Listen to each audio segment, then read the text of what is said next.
পেয়ালা যদি পানি দিতে পারে, আমরা দেখেন মৃত্যুর আগে মানুষের মুখের ভিতরে পানি দেয় না নাই বাবাজি?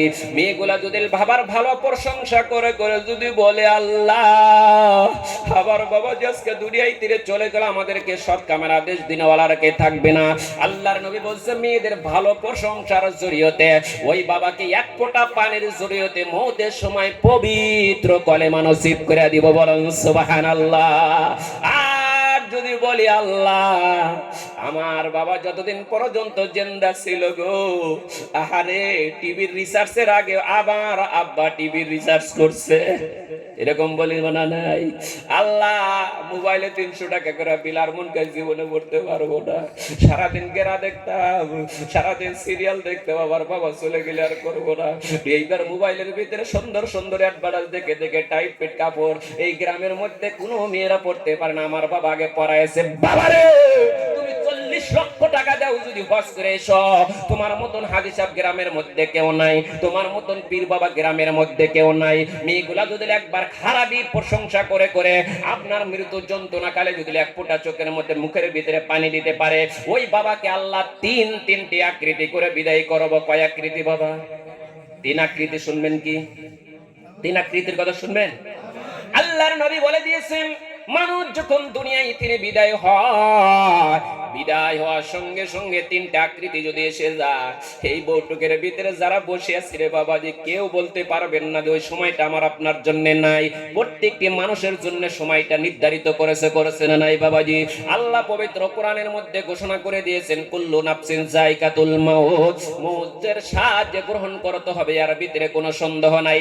আপনি চাংরা আছেন, আপনি 30 বছরের মানুষ আছেন, 25 বছরের বাবা আছেন, কেন তো বাবাজি বাবা 3 বছর ধরে বিছানার মধ্যে পড়ে রয়েছে, বাবা বেমারের মধ্যে হাঁটতে পারে না। লক্ষ্য করে দেখেন ঘরের মধ্যে 25 বছরের একজন যুবক আছে, সে যুবকটা এত মেহনত করে করে দেখেন সবজির বিক্রি করে করে অনেক রকমের পরিশ্রমী করে করে দেখেন বাবার জন্য দাওয়াই কিনা দেয়, ওষুধ কিনা দেয়। দেখা যায় রে বাবা 3 বছর ধরে বিছানার মধ্যে পড়ে রয়েছে, বাবাকে না নিয়ে পূর্ণিমার রাতের মতন যে সন্তানটা ঘরের মধ্যে রয়েছে, যে 25 বছরের যুবক বাবাকে খেদমত করে করে দাওয়াই কিনা দেয়, ওষুধ কিনা দেয়, হঠাৎ করে সন্তান বাড়ির থেকে বাইরে হয়েছে বাবাজি পরপাটা যাওয়ার জন্য, পিছন তিনে পুলপুলি গাড়ি এসে আপনার পিছন তিনে লাগায়া হঠাৎ করে আপনাকে আল্লাহ বিদায় করে না নাই বাবাজি?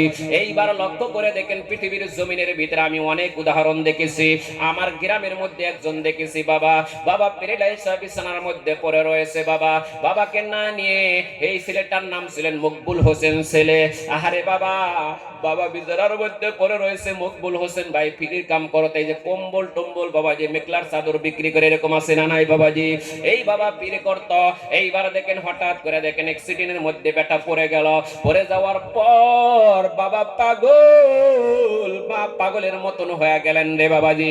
ওই দিন আমি 1 সপ্তাহ আগে তার মার দিকে লক্ষ্য করে দেখছি যে মা চুলগুলা টেনে টেনে তুলতেছেন, হাতের আঙ্গুলিগুলা কামড়াইতেছেন, মার ব্রেনের ভিতরে কাল দেয় না রে বাবা। যার ঘরের ভিতরে ছেলে বিয়ে বিদায় হয়, তারা বুঝতে পারে রে কত বড় কষ্ট রে বাবা দুনিয়ার মধ্যে। ভালোবাসা কেউ যদি দেখতে চায়, বাবার এবং ছেলের মধ্যে যে ভালোবাসা, তার চাইতে ভালোবাসা দুনিয়ার মধ্যে আর কিছু হইতে পারে না। যার ঘরের মধ্যে ছেলে আছে রে বাবা, তারা বুঝতে পারে যে ছেলের প্রতি বাবার কত মোহাব্বত রে বাবা। কোন বাবা যদি ছেলের লাশটা কান্দে দিয়েছে, তারা বুঝতে পারেন যে কত বড় কষ্ট আল্লাহ আপনাকে শরীরের ভিতরে লাগাইয়া দিয়েছে। কোন বাবা যদি একটাবার ছেলের কাপড়ের কাপড়টা পরায়া পরায় কান্দে নিয়ে কবরস্থানে ছেলেকে নিয়ে গেছেন, সেদিন বুঝবেন রে বাবা দুনিয়ার কোনো নাই এই মোহাব্বতের চাইতে বড় মোহাব্বত নাই।